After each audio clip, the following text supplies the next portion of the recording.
Bienvenue mes amis. Parlons aujourd'hui ce qu'on appelle une éducation consciente. Dans une éducation consciente, le point de départ le plus important à prendre en considération, c'est d'abord l'état d'être du parent ou bien de l'enseignant. Avant même de parler de l'enfant ou bien des techniques de comment faire passer le message, l'état d'être du parent ou bien de l'enseignant, c'est le point le plus important à vérifier et à examiner avant même de commencer, c'est-à-dire de commencer à livrer son message ou bien à le transmettre. Le point qui est à vérifier dans cet état d'être, c'est d'abord la croyance. Ta croyance en tant que parent ou bien qu'enseignant envers l'enfant. Est-ce que tu crois vraiment à son potentiel? Est-ce que tu crois vraiment à sa réussite?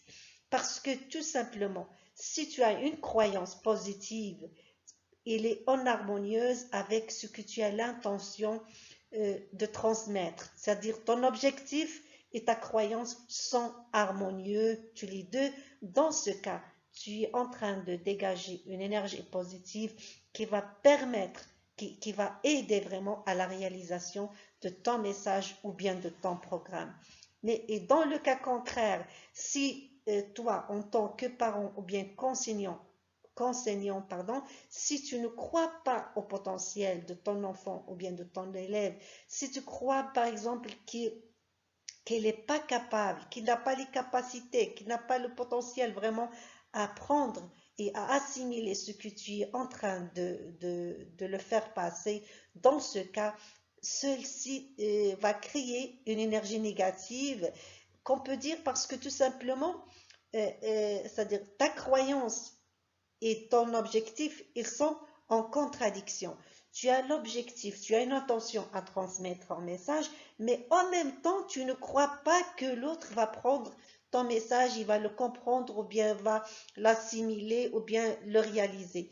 Dans ce cas, il n'y a pas une harmonie entre dans tes pensées. Il n'y a pas une harmonie entre ta croyance et ton objectif et ceci, bien sûr, va dégager une énergie négative, une énergie qui va bloquer le message à se réaliser.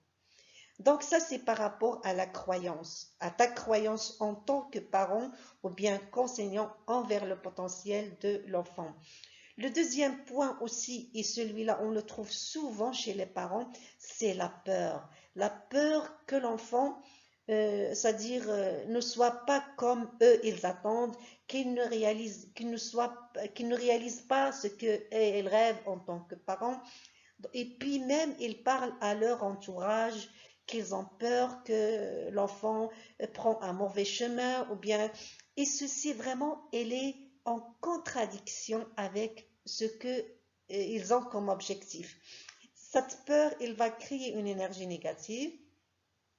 Il y a une contradiction entre leur objectif et la peur qu'ils ont parce qu'ils n'ont pas confiance à leur enfant et ceci va créer une énergie négative qui va bloquer aussi la réalisation de leur programme ou aussi il va bloquer la transmission de leur message à l'enfant.